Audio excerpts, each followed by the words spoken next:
kumikidlat doon banda. Oh, see? Ganda, no? Yes. Yeah.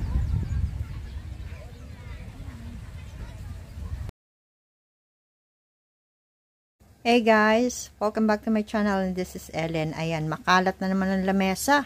Ayan, sobrang kalat. Ayan, meron na naman kaming staycation. Last staycation namin is February. Now it's May. Sana lagi namin magawa. Ayan, meron tayong 2 tumbler. Ayan, lalagyan namin to ng ice. Ito yung aming damit. Ito yung aking pouch. Nandito yung aking maintenance. Ayan.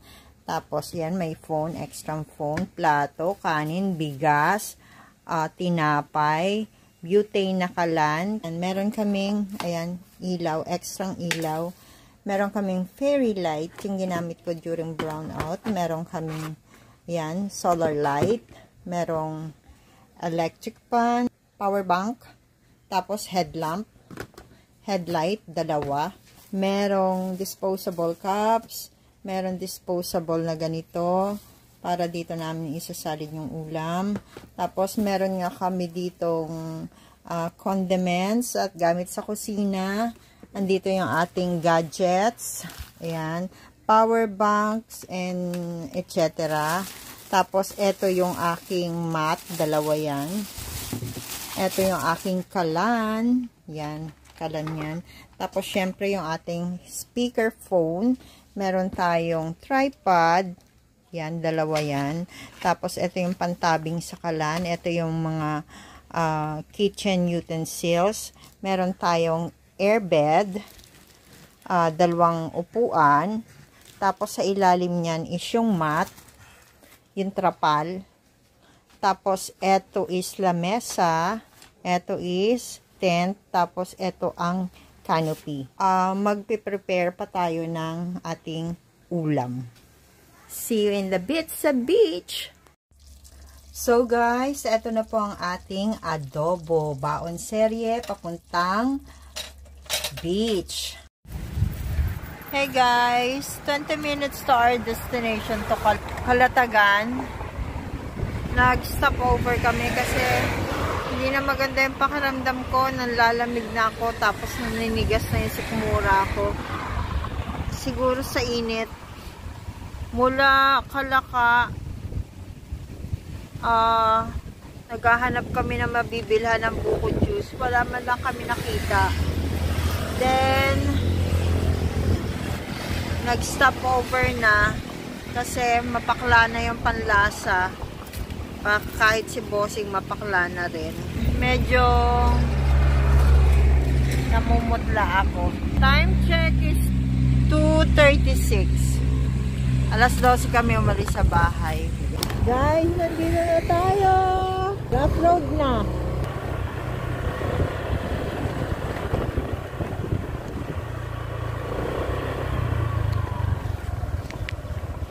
Good afternoon. Kuya, may bakante pa? Meron pa naman po. Overnight pa? Opo. Sabi po na isang ID para sa registration.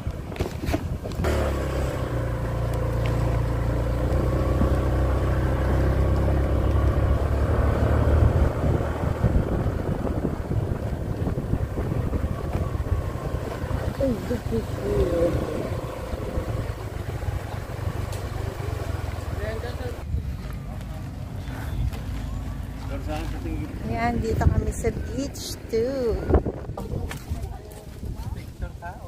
Mamaya na. Itsura natin ito. Maganda dito. Oh. Ganda ng pwesto nila.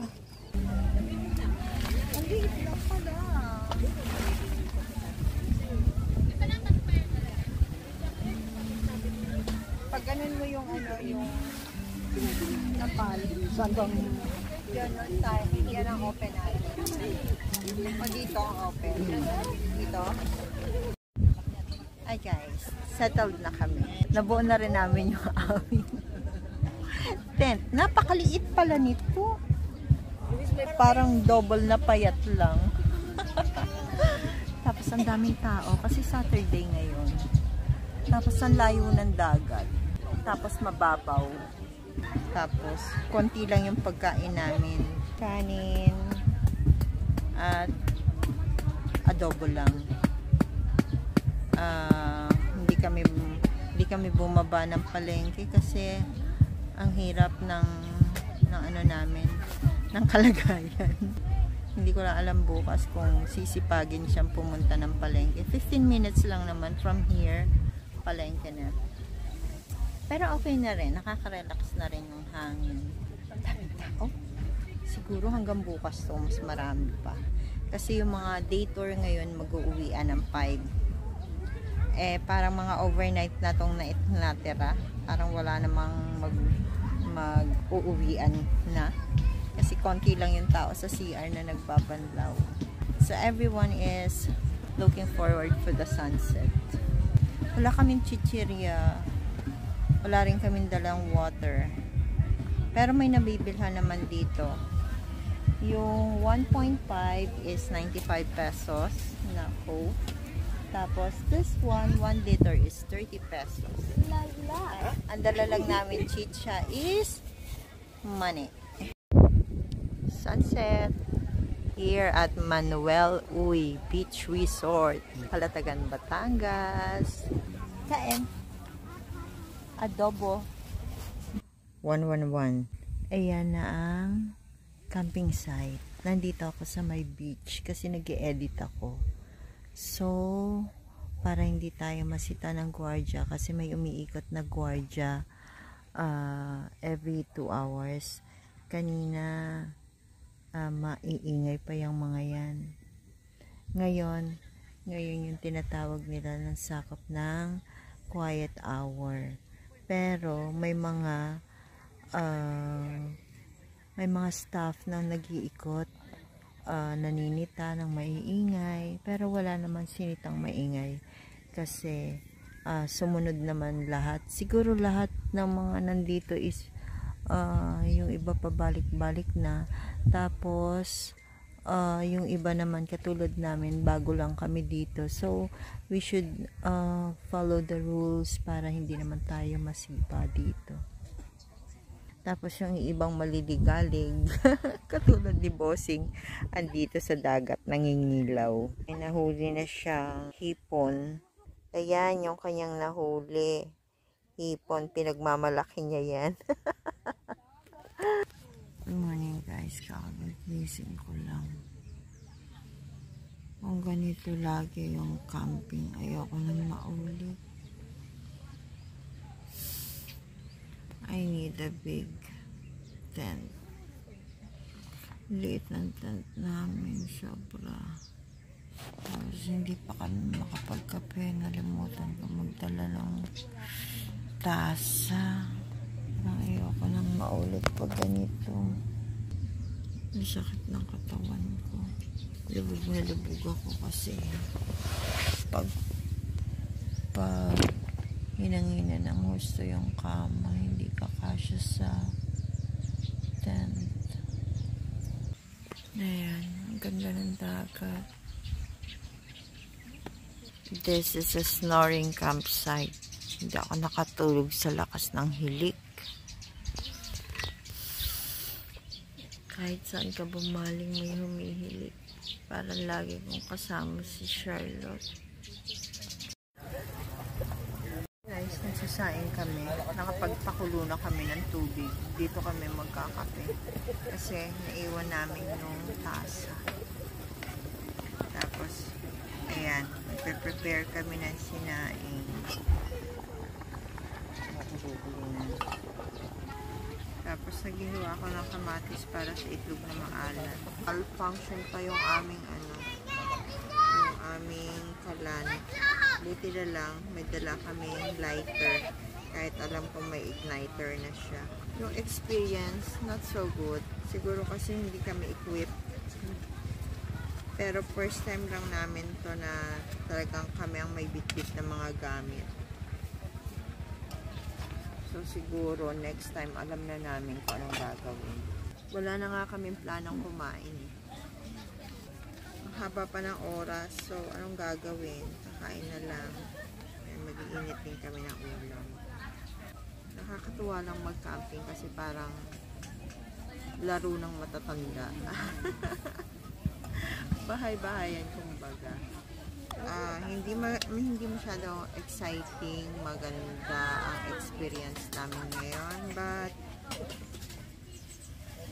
we take it as a lesson and we have to learn from it. So, ayan. Laro-laro lang ng matatanda ito.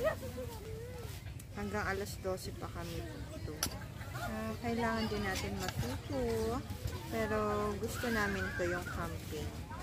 Maranas na kami nito dati kaya lang wala kaming inasikasong about sa pagkain kasi nga meron pa rin kaming accommodation. Right now, nag-walk-in lang kami dito. Wala naman kasi reservation dito. Ganito pala kahirap mag-camping. Pero okay lang. Tutuloy-tuloy natin to hanggang maging makasanayan na natin na madali na lang. Kailangan mag-enjoy na tayo. Especially when you're 50s. When you're 50s, dapat nag-enjoy na kayo. Try natin yung mga bagay-bagay na hindi pa natin nagawa noon dahil nakafocus tayo sa pagpapalaki ng mga anak. Ngayon, malalaki na sila. Aba, tayo naman maglaro. Kasi na-skip natin to dati eh. Supportive naman yung mga anak namin sa ginagawa namin. Sila pa nagpupush sa amin na, sige ma, punta kayo sa mga ganyan. Experience nyo yan. Ganun sila, hindi sila maramot. Mahirap siya. Lalo pag hindi ka sanay sa mag-camping. Mahirap. But you have to learn. Oh, hi! Good morning! Kain tayo. Yala! Kape tayo.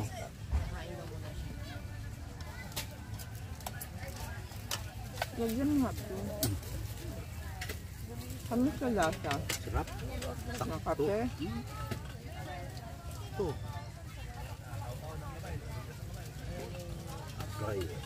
Gulada. Hey guys, ito na po yung total na gastos namin sa resort at saka sa gas. Wala pa po dito yun sa food. Sana po ay nagustuhan nyo ang video na ito. And if you do, please click like, share, and subscribe na po kayo sa channel ko if you haven't subscribed yet. So this is Ellen saying bye-bye. See you again next time. God bless everyone. Thank you for watching. Don't forget to hit the notification button para po ma-notify kayo every time na post ako ng bagong video. Thank you for watching!